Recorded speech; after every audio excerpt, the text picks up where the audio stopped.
আল্লাহ যদি প্রশ্ন করে ময়দানে মাশরে, ওরে আমার বান্দা বান্দি রে, আমি আল্লাহ তোদেরকে দুটো হাত দিয়েছিলাম, এই হাত দিয়ে আমার জমিনের উপরে কি করেছি বল, এই হাত দিয়ে তোরা কি করেছি বল, বলেন তো আজকে আমি আপনি কি জবাব দিতে পারবো? এই হাত দিয়ে কি আল্লাহ দিনের জন্য কাজ করেছি?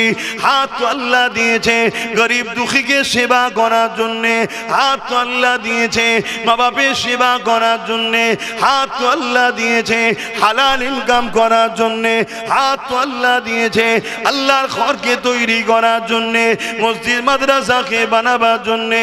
এই হাত আল্লাহ দিয়েছে এতিম গরিব বিধবাদের উপরে কোন জালিম যদি জুলুম করে, এই হাত দিয়ে তাদের বিরুদ্ধে লড়াই করার জন্যে আল্লাহ পাক তুই হাত দিয়েছে। সাহাবা হুজুররা লড়াই করেছে গরিবের পক্ষে দাঁড়িয়ে, সাহাবা হুজুররা লড়াই করেছে এতিমের পক্ষে দাঁড়িয়ে, সাহাবা হুজুররা লড়াই করেছে মুসলিমের পক্ষে দাঁড়িয়ে, সাহাবা হুজুররা লড়াই করেছে অসহায় দুঃখীদের পক্ষে দাঁড়িয়ে। এ যুবকেরা, তরুণেরা, বাপেরা, কিয়ামতের দিনে আল্লাহ যদি জিজ্ঞাসা করে, ওরে আমার বান্দা বান্দি রে, আমি আল্লাহ হাত দিয়েছিলাম, এই হাত দিয়ে তোরা আমি আল্লাহ আমার কাছে চাইবি, এই হাত দিয়ে তোদের যখন দোয়া লাগবে আমি আল্লাহ আমার কাছে চাইবি, এই হাত দিয়ে তোরা আমি আল্লাহ আমার দ্বীনের পক্ষে থাকবি, আমি আল্লাহ হাত দিয়েছি, এই হাত দিয়ে তোদের উচিত ইনসাফের ঝান্ডাকে তোলা, ন্যায়ের ঝান্ডাকে তোলা, মানবতার ঝান্ডাকে তোলা। তা না করে বান্দা তোরা এই হাত দিয়ে যারা ইসলামের দুশ্মন, গরিবদের দুশ্মন, মানবতার দুশ্মন, সমাজ বিরোধী, চোর ডাকাত খুনি চরিত্রহীন জালিম, তাদের ঝান্ডা ধরে কেন ঘুরিয়েছিলি বল? আজকে দিনে আমি আল্লাহ আমার কাছে জবাবটা দে। জবাব কি দেবেন? আছে এ ভাঙড়ের মানুষেরা, ও সুলতান আসগর আলী হুজুর এলাকার মানুষেরা, ও দাদা পীরের সিলসিলা অনুসারী অনুগামীরা, বাবারা মন দিয়ে শুনে রেখে দেন, আল্লাহ যে নিঃশ্বাস চালাচ্ছে কাল চলে যেতে হবে কবরের ওপর। জমিনের কথা মনে রাখেন, এই জমিনের ওপরে আমি আপনি অনেক দাম্ভিকতার সঙ্গে ঘুরে বেড়াচ্ছি, এই জমিনের ওপরে আমি আপনি রিকশাওয়ালার ওপরে জুলুম করছি, এই জমিনের ওপরে আমি আপনি ছোট দোকানদারের ওপরে জুলুম করছি, এই জমিনের ওপরে আমি আপনি মিথ্যা মিথ্যা মানুষকে মামলা দিচ্ছি, এই জমিনের উপরে আমি আপনি এতিম গরিবদের মাল ছেড়ে খাচ্ছি, এই জমিনের উপরে আমি আপনি লোকের জায়গাকে জোর করে দখল করে নিচ্ছি, এই জমিনের উপরে আমি আপনি কারো মা তুলে কারো বাপ তুলে গালি গালাজ দিতে লেগেছি। মনে রেখে দিও কিয়ামতের দিনে আল্লাহ তোমার জবানের যখন হিসাবটা নেবে, ওরে আমার বান্দা বান্দি রে, আমি আল্লাহ জবানে কথা দিয়েছিলাম, এই কথাতে তুই সত্য কথা বললি না, এই কথাতে তুই নাই কথা বললি না, এই জবান দিয়েছি আমি আল্লাহ, আমাকে ডাকবি, একে অপরের সঙ্গে কথা বলবি, এই জবান দিয়েছি আমি আল্লাহ, নোংরা কথা বলবি না। ওরে আমার বান্দা বান্দি রে, কিন্তু জমিনের উপরে তোকে আমি তাকত দিয়েছিলাম, তোকে আমি ক্ষমতা দিয়েছিলাম, তুই ক্ষমতা নিয়ে আমার বিরুদ্ধে চারণ করেছিলি। তোরা কি ভুলে গিয়েছিলি ফেরাউনকে আমি মিশরের রাজা বানিয়েছিলাম?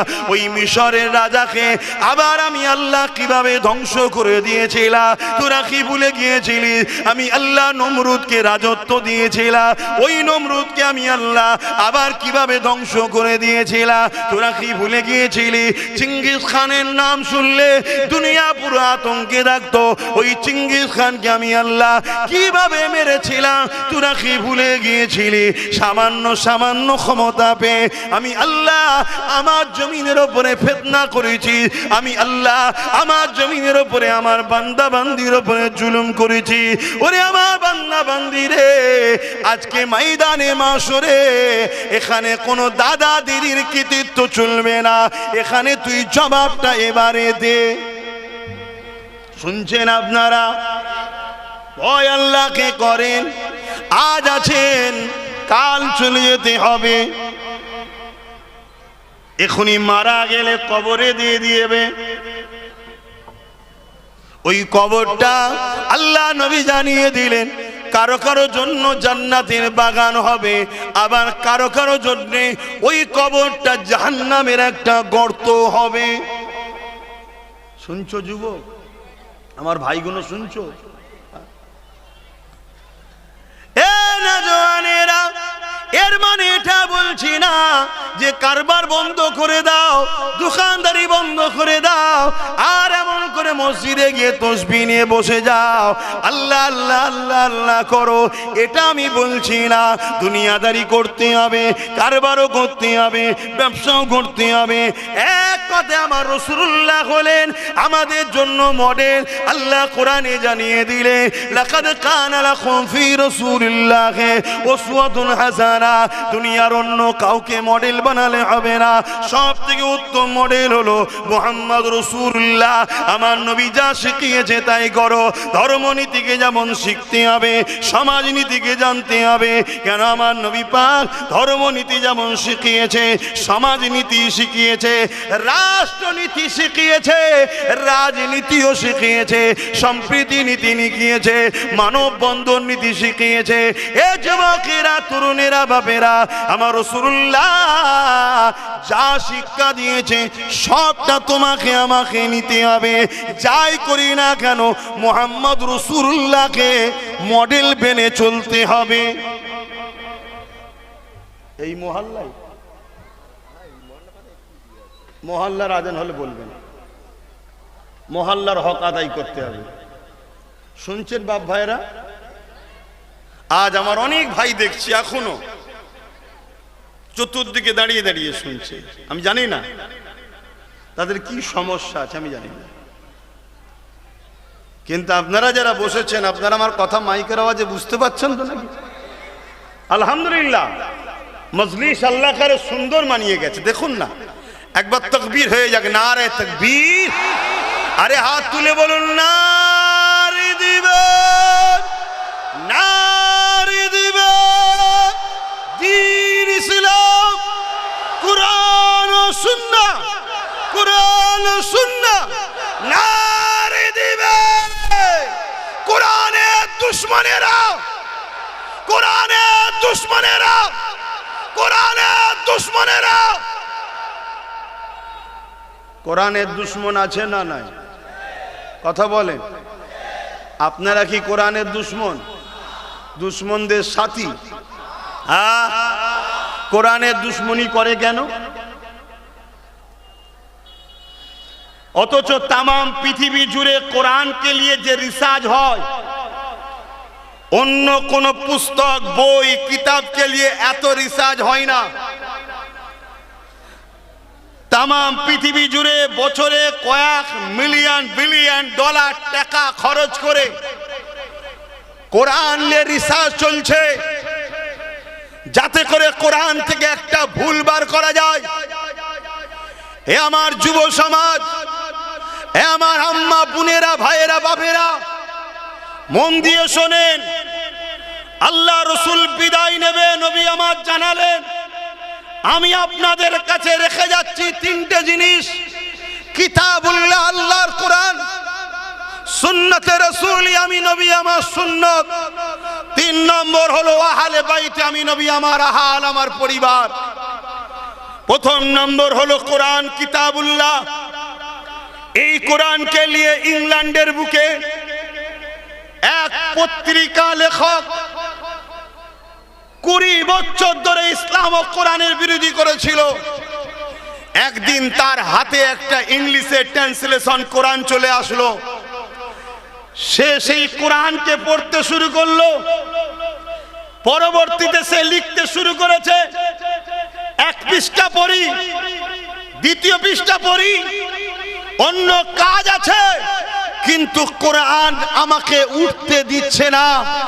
আমি ইসলাম ধর্মের ঘরের ছেলে নই, কোরআনের বিরোধী ছিলাম, কিন্তু কোরআন কোরআন পড়তে পড়তে পড়তে একটা দিন আমি নিজে আজ লিখছি, কোরআন কোন মানুষের বাণী নয়, কোরআন হলো মহান স্রষ্টার বাণী। কোরআনের ভুল বার করতে গিয়েছিলাম, কিন্তু আমি নিজে বুঝতে পেরেছি কোরআনের ভুল নাই, আমার ভুল আছে, আমি কোরআন না মেনেছিলাম, আজ আমি সাক্ষী দিচ্ছি আমি কোরআনকে আল্লাহর কিতাব বলে মেনে নিলাম। জোরে বলুন, আরো জোরে বলুন, নারে দিবে, নারে দিবে। কোরআন ও সুন্নাহ, কোরআন ও সুন্নাহ ভাঙার বাঁশি, নারে দিবে। আজকে সেই কোরআন, বসেন বসেন, আজকে সেই কোরআন সেদিন থেকে নিয়ে আজকে পর্যন্ত মিটাবা ষড়যন্ত্র চলছে না চলে না? হ্যাঁ কি না বলুন? আমেরিকাতে জর্জ ডব্লিউ বুশ বলেছিল আমেরিকাতে ইসলাম রাখবো না, কোরআনকে মুছে দেবো। কিন্তু মনে রাখবেন, মহান স্রষ্টা রব্বুল আলামিন তিনি সাইয়্যুল কাদির, সর্বশক্তিমান। আমেরিকার জর্জ ডব্লিউ বুশের কন্যাকে ইমানের কালেমা পড়িয়ে কোরআনের হাফেজা বানিয়ে দিয়েছে। জোরে বলুন, আরো জোরে বলুন। কোরআনকে আমেরিকাও মিটাতে চেয়েছে। আজকে ইউরোপ দুনিয়া তারা তাদের পত্রিকায়, তাদের কলম, তাদের কাগজ তারা নিজেরা লিখছে আগামী 40-45-এর মধ্যে ইউরোপ দুনিয়ায় সংখ্যা গরিষ্ঠ হবে ইসলাম, অর্থাৎ কোরআনের মান্যওয়ালা। জোরে বলুন। যারা চেয়েছিল কোরআন মিটাবো, আজকে তারা নিজেদের মিডিয়ায়, নিজেদের কলমে নিজেরাই বলছে যে আগামী 40-45-এর মধ্যে সংখ্যা গুরু হবে ইউরোপ দুনিয়াতে কোরআনের মান্যওয়ালারা। জোরে বলুন সুবহানাল্লাহ। খুব মন দিয়ে শোনেন, এই কোরআনকে নিয়ে যুগে যুগে অবমাননা হয়েছে। এই কোরআনকে নিয়ে প্যারিসের বুকে, এই কোরআনকে নিয়ে ফ্রান্সে চক্রান্ত হয়েছে, এই কোরআনকে নিয়ে অনেক কিছু হয়েছে। আমেরিকা যখন প্রথম কম্পিউটার আবিষ্কার করে, এই কোরআনকে যখন কম্পিউটারের উপরে রাখে, এই কোরআন রাখার আগে যত পুস্তক বই দিয়েছে রং রং রং, কোরআনের বেলায় গ্রিন সিগন্যাল দিয়েছে রাইট। জোরে বলুন সুবহানাল্লাহ, আরো জোরে বলুন সুবহানাল্লাহ। পৃথিবীর দাদা যারা, পৃথিবীর দাদা যারা আজ পুরো পৃথিবীকে রাজত্ব করছে, যারা, তারা কোরআন মিটাতে গিয়ে নিজেরা মিটতে চলেছে। আর আজকে যদি তোমার আমার এলাকায় কেউ যদি কোরআন মিটাতে চায়, আল্লাহ তাকে মিটাবে না? মিটাবে না? আওয়াজ দিয়ে বলুন, আল্লাহ তো মিটাবে। আপনারা কি কোরআনের পক্ষে দাঁড়াবেন না কোরআনের দুশমনের পক্ষে দাঁড়াবেন? কারা কোরআনের পক্ষে দাঁড়াবেন হাত তুলে সাক্ষী দেন। আল্লাহ কবুল করেন। হাত লম্বা করে তুলে রাখেন। এই হাত আল্লাহ কবুল করেন, এই হাত আল্লাহ কবুল করেন। কোরআনের পক্ষে সাক্ষী দিচ্ছে আল্লাহ। এই হাতকে কবুল করেন, এই হাতকে ডানাতে আমলনামা দেন, এই হাতকে আল্লাহ জান্নাত দেন। বলুন আল্লাহুম্মা আমিন। কিন্তু যারা কোরআনকে মিটাতে চায় তাদের সঙ্গে আবার দল করব, আবার বলবো কোরআনকেও বাঁচাবো, এটা মুনাফিকি হবে না? হবে না? জোরে বলুন। আজকে নিশ্চয়ই ভাষাটা আপনারা শুনেছেন, কেউ বলেছে কোরআন শেষ হয়ে যাবে, আমার উন্নতি শেষ হবে না। ঠিকই বলেছে না ভুল বলেছে? সে কোরআনের পক্ষে না দুশমন? তা কোরআনের দুশমনের সঙ্গে সাথ দেওয়া যাবে? জোরে বলুন। আর কোরআনের দুশমনের যে সাথ দেয়, তার নামের আগে পিছনে মোহাম্মদ মোল্লা যাই থাকুক, সে কি ইসলামের মধ্যে আছে মনে হয়? কথা মাথায় ঢুকছে না? ঢোকে না? তাহলে আজ আমি ভারতবর্ষের নাগরিক, আমার দেশের সংবিধান আমাকে অধিকার দিয়েছে, আমি আমার ধর্মীয় কৃষ্টি কালচার রীতি নীতি নিয়ে থাকবো। অপরের বিষয়ে কোনো রকম সমালোচনা আঘাত দেব না, আমরা দিই না। কিন্তু বড় দুঃখের সাথে বলতে হয়, এই বাংলাতে কয়েকদিন আগে, কয়েক মাস আগে নদিয়া জেলায় কোনো একজন মানবরূপী পশু সে বলতে লেগেছে কোরআনের সূরা তাওবার 5 নম্বর আয়াতে নাকি হিংসা ছড়াচ্ছে। শুনেছেন না শোনেননি? জোরে বলেন, শুনেছেন না শোনেননি? তার বিরুদ্ধে কয়েক হাজার কেস হয়েছে, যার বিরুদ্ধে কয়েক হাজার মামলা কেস হয়েছে, কিন্তু তারপরও তাকে কি বাংলার প্রাক্তন যিনি দায়িত্বে ছিলেন বন্দী করেছিলেন? জোরে বলুন, কেন ইও কোরআনের দুশমন, ও কোরআনের দুশমন, মিলে মিশে তাই রয়েছে, একে অপরের বিরুদ্ধে ব্যবস্থা নেয়নি। কিন্তু আপনাদের এই ভাঙরের কোন একজন মা গ্রামীণ একটা ভাষা বলেছিল, অমুকের স্বামী নেই। মনে পড়ছে? মনে পড়ছে? মনে পড়ছে? স্বামীকে গ্রাম্য ভাষায় কি বলে ওটা আমি আর ব্যবহার করছি না, কেন শুনতে খারাপ লাগে, কিন্তু কথাটার মানে খারাপ নয়, কথাটার মানে খারাপ নয়। তোমরা সেইভাবে দাঁড়িয়ে গেলে কেন? এ কি?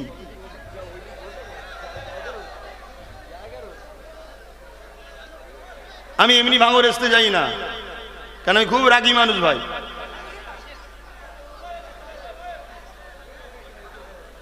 আমি তো প্রথমেই বলে দিলাম, তোমাদের আপত্তি থাকে তোমরা সাইডে সরে যাও, আর না হয় এসে বসো। বসার জায়গা না থাকে চেপে, ওই দিকে কিছুটা কিছু ফাঁকা আছে, চেপে চেপে বসো, বসো। আমি জানি তোমাদেরকে আমি ভাড়া করে নিয়ে আসিনি, তোমাদেরকে পয়সা দিয়ে বিরিয়ানি দিয়ে চমকে ঠমকে আনা হয়নি। উপরন্ত তোমরা যারা এসেছো, এই আশাটাও বিপদের কারণ আছে, ঠিক তো নাকি? হ্যাঁ, জোরে বলো। তাহলে তোমরা স্বাধীন না পরাধীন?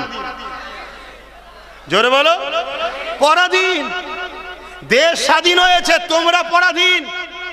তোমার ধর্ম নিয়ে, তোমার কর্ম নিয়ে তুমি তোমার ইচ্ছা মতো জায়গায় যেতে পারো না, তুমি তোমার ধর্মীয় মাহফিলে বসতে পারো না। এখানে এতক্ষণ পর্যন্ত যতটুকু কথা বললাম, ইসলামের পক্ষে বলেছি না বিরুদ্ধে? ইসলামের দুশমনের বিরুদ্ধে বলার অধিকার আছে না নাই? ফেরাউনের বিরুদ্ধে কথা হবে, নমরুদের বিরুদ্ধে কথা হবে, এজিদের বিরুদ্ধে কথা হবে, কোরআনের দুশমনের বিরুদ্ধে কথা হবে। আর কোন মুসলমান যদি বলে এ কথা বলা কি দরকার, তাহলে সন্দেহ হচ্ছে হয় ওই মুসলমানের গোড়াই গন্ডগোল, আর না হয় হারাম খেয়ে খেয়ে রক্তটা গন্ডগোল। গোড়া বোঝেন তো নাকি? কথা কি গায়ে লাগলো? আমার সাথে একমত হতে পারছেন না? আরে কোরআনের পক্ষে কথা বলছি, ফেরাউনের বিরুদ্ধে বলছি, নমরুদের বিরুদ্ধে বলছি, এজিদের বিরুদ্ধে বলছি। আজকের সন্ত্রাস, আজকের এজিদ, আজকের ফেরাউনের উত্তরসূরি যারা কোরআনের দুশমন, তাদের বিরুদ্ধে কথা বলছি। এই জায়গায় কোন মুসলমানের আমার বিরুদ্ধে আপত্তি হওয়ার কথা কি থাকতে পারে? জোরে বলুন। তাই আজ আমি জানতে চাইছি আপনাদের কাছে, জবান খুলে আওয়াজ দিয়ে বলবেন, তাহলে আজকে আপনি কারো পিছনে ঘুরলেন, কারো জন্য লড়াই করলেন, কাউকে ভালোবেসে তাকে ক্ষমতায় আনলেন, আর তার ক্ষমতা চলাকালীন আমার কোরআনের সূরা তাওবার 5 নম্বর আয়াতে হিংসা ছড়াবে বলবে, তার বিরুদ্ধে মামলা হবে কয়েক হাজার, তাকে ধরবে না। উপরন্ত একটা গ্রাম্য মেয়ে একটা সত্য কথা বলেছে যে অমুকের স্বামী নেই, অমুকে বলো বলো স্বামী নেই, কিন্তু তাকে এক নামধারী জাহান্নামের কুকুর জেল খাটিয়েছে না খাটায়নি? ওই জাহান্নামের কুকুরটা তখন কোথায় ছিল যখন বলেছিল সূরা তাওবার 5 নম্বর আয়াতে ভুল আছে? ওই জাহান্নামের কুকুর কি তখন কেস করেছিল? জোরে বলেন। তাহলে এরকম জাহান্নামের কুকুরের সাথ দিয়ে আগামী দিন আপনাদের কোনো লাভ হবে? ঝাঁটায় ঘুমে কি যদি সুযোগ হয় কুকুরের মুখে মারো, ঝাঁটায় ঘুমাকাও, যদি সুযোগ হয় কুকুরের মুখে মারো, যাতে যে রাখা দিয়ে যাবে যেন গুয়ের গন্ধ বেরোয়, বুঝতে পারবি গু খেয়ে এসেছে। কথা কি খারাপ লাগছে নাকি? এই খারাপ লাগলে অসুবিধা নেই। আমি সেই বাচ্চা, সেই বেটা, আল্লাহর কোরআনের জন্য বাপকে শহীদ করতে পারি, মাকেও শহীদ করে দিতে পারি। আমি সেই বাচ্চা, আল্লাহর কোরআনের জন্য নিজের ভাইকে যদি নিজে হাতে কুরবানি করতে হয় তাও করে দিতে পারবো। আমি বলে দিয়ে গেলাম।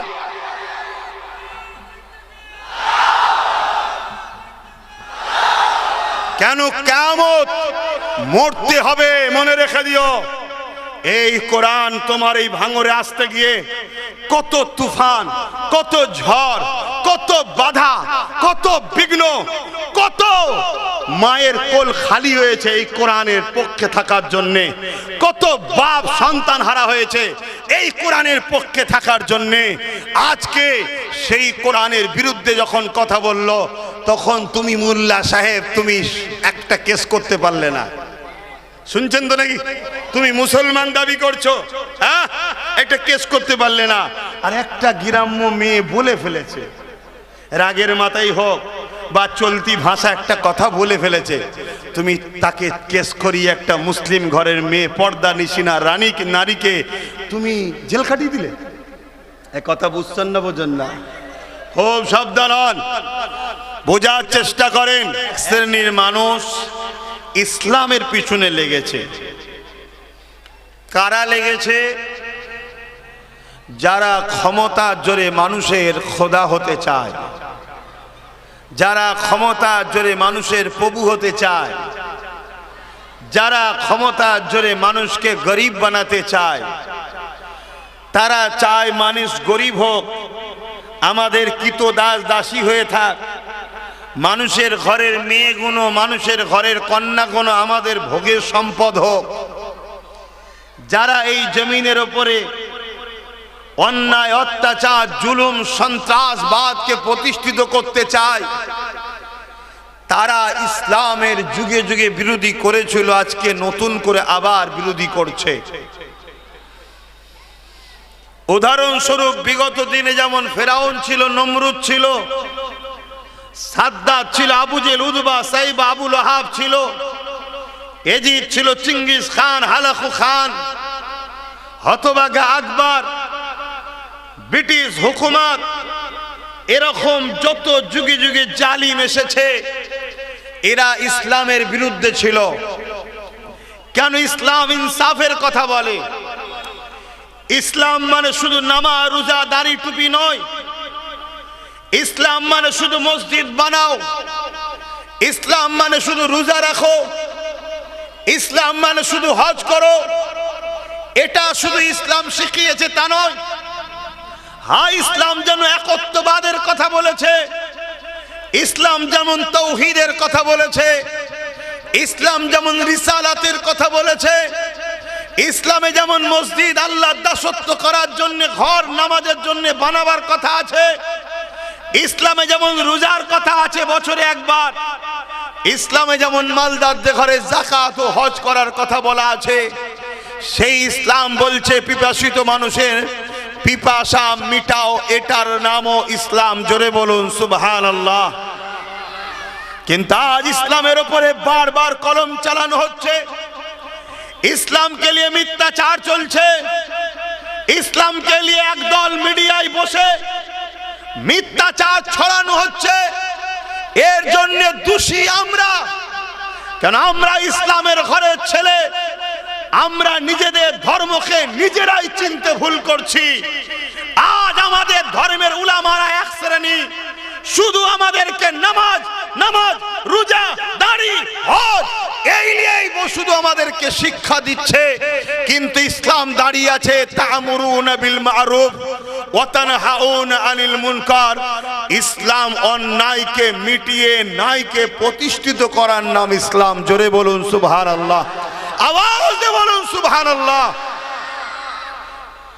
অন্যায়কে মিটাতে হবে, জুলুমকে মিটাবার নাম ইসলাম, ঘুষকে মিটাবার নাম ইসলাম, দুর্নীতিকে মিটাবার নাম ইসলাম, নেশা মুক্ত সমাজ গড়ার নাম ইসলাম, খুন মুক্ত সমাজ গড়ার নাম ইসলাম, রেপ মুক্ত সমাজ গড়ার নাম ইসলাম, নারীদের অধিকার দিবার নাম ইসলাম, গরিবকে ভালোবাসার নাম ইসলাম, বিধবাদের মর্যাদা দিবার নাম ইসলাম, মা বাপের ভালোবাসার নাম ইসলাম, নিজের মাতৃভূমিকে সার্বভৌমত্ব নিরাপদে রাখার নামও ইসলাম। জোরে বলুন সুবহানাল্লাহ, আরো জোরে বলুন সুবহানাল্লাহ।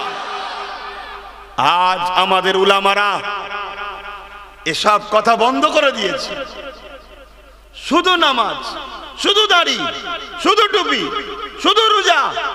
আর এই সুযোগে একদল লোক ইসলামকে বলছে সাম্প্রদায়িক, ইসলামকে বলছে মৌলবাদী, ইসলামকে বলছে জঙ্গিবাদ, ইসলামকে মিটাবার আওয়াজ তুলছে। আর আমাদের হুঁশ নাই, আমরা শুধু বাবারা বাবারা বাবারা বাবারা করে যাচ্ছি আর হালুয়া রুটি খেয়ে যাচ্ছি। কথা কি কষ্ট লাগছে? যদি ইসলামের ওপরে দরদ থাকে, নবীর দ্বীনের ওপরে দরদ থাকে, কোরআনের ওপরে যদি দরদ থাকে, তবেই তো তুমি ঈমানদার। আরে নামে তালপুকুর ঘটি ডোবে না, ও মুসলমান জান্নাতেও যাবে না।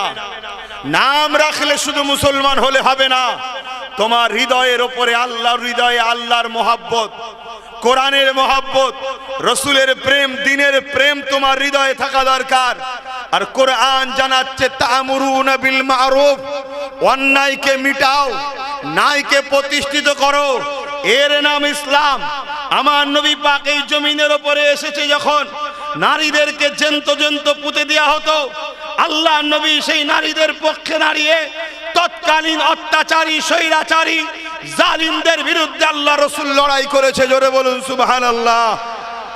তাহলে আমাদেরকে নারীদের পক্ষে দাঁড়িয়ে লড়াই করতে হবে না? হবে না? প্রত্যেক দিন মিডিয়া খুলুন, প্রত্যেক দিন পেপার খুলুন, পুরো ভারতবর্ষ দূরে যেন ধর্ষণ একটা ফ্যাশন হয়ে গেছে। রোজ নারী হত্যা, নারীদের উপরে জুলুম, নারীদেরকে পুড়িয়ে দেওয়া, নারীদেরকে ডিভোর্স দেওয়া একটা যেন ফ্যাশন শুরু হয়েছে। এ উম্মতে মুহাম্মাদি, যদি সত্যি তুমি মুসলমান হও, নামাজ যেমন পড়ছো, রোজা যেমন রাখছো, এই অন্যায়কে মিটিয়ে এই সমাজে নারীদেরকে বাঁচার অধিকার তৈরি করতে হবে। এটার নাম হলো ইসলাম। জোরে বলুন সুবহানাল্লাহ, আরো জোরে বলুন। এটাকে কেউ মনে করতে পারে রাজনীতি, সেটা তার কাছে, আমার কাছে ধর্মের শিক্ষা। শুনছেন তো নাকি? আরে এই নারী শুধু মুসলমান নয়, এই নারী যদি হিন্দু ঘরের হয়, এই নারী যদি আদিবাসী এসসি এসটি সম্প্রদায়েরও হয়, যে কোনো ধর্মেরই হোক না কেন, ওটা জানার বিষয় ইসলাম আমাকে দেয়নি। আমাকে ইসলাম বলেছে কোন নারীর উপরে জুলুম হলে, সে যে কোনো ধর্মের হোক, তার পাশে দাঁড়িয়ে তার উপরে যারা জুলুম করছে এই জালিমের বিরুদ্ধে লড়াই করো, এর নাম হলো ইসলাম। জোরে বলুন সুবহানাল্লাহ। ধর্মটা কি বুঝতে পাচ্ছেন? ইসলাম তো একটা বিপ্লবের নাম, ইসলাম তো একটা ইনকিলাবের নাম। ইসলাম তো জঙ্গিবাদ মিটিয়ে, সন্ত্রাসবাদ মিটিয়ে, নেশাকে মিটিয়ে, জুলুমকে মিটিয়ে, খুনকে মিটিয়ে, নারীদেরকে জ্যান্ত পুঁতে দেওয়া হচ্ছিল বন্ধ করে তাম পৃথিবীর বুকে 23 বছরে মুহাম্মদ সাল্লাল্লাহু আলাইহি সাল্লাম শান্তি আমান প্রতিষ্ঠিত করেছে। ওটার নামই তো ইসলাম। জোরে বলুন সুবহানাল্লাহ, আরো জোরে বলুন সুবহানাল্লাহ। দ্বীন ইসলাম, দ্বীন ইসলাম, নারে তাকবীর। আজ বড় দুঃখ লাগে, ইসলামের ঘরে ছেলে হয়ে আমরা সামান্য দুনিয়ার লোভে, সামান্য পদের জন্য, সামান্য অর্থের জন্য ধর্ষকদের সাথ দিচ্ছি, জালিমদের সাথ দিচ্ছি, অত্যাচারীদের সাথ দিচ্ছি, খুনিদের সাথ দিচ্ছি, মাতালদের সাথ দিচ্ছি, সমাজ বিরোধীদের সাথ দিচ্ছি। আমরা আল্লাহ দিয়া হাত নিয়ে ইসলামের দুশমন যারা, তাদের ঝান্ডা ধরে ঘুরে বেড়াচ্ছি, অথচ আমরা বলছি নবীর শাফাআত পাবো, আমরা নবীর উম্মত। আরে আমাদেরকে নবী দিয়ে গেছে নাকি? আল্লাহ আমাদেরকে শ্রেষ্ঠ উম্মত করেছে। কুনতুম খায়রা উম্মাতিন উখরিজাত লিন-নাস তা'মুরুনা বিল মা'রুফ ওয়া তানহাউনা আনিল মুনকার। আল্লাহ আমাদেরকে শ্রেষ্ঠ উম্মত করেছে, এজন্য আমাদের এই দুটো কাজ। অন্যায় দেখলেই রোকো, অন্যায়কে মিটাও, অন্যায়কে প্রতিষ্ঠিত করো, এজন্যই তো শ্রেষ্ঠ উম্মত। আমরা কি ভাবছি জানি না, কিন্তু আমাদের মৃত্যু হবে না? হবে না? জোরে বলেন। কবরের জমিনে যাবেন না? যাবেন না? কবরের জমিনে কি জবাব দেবেন আল্লাহকে? বল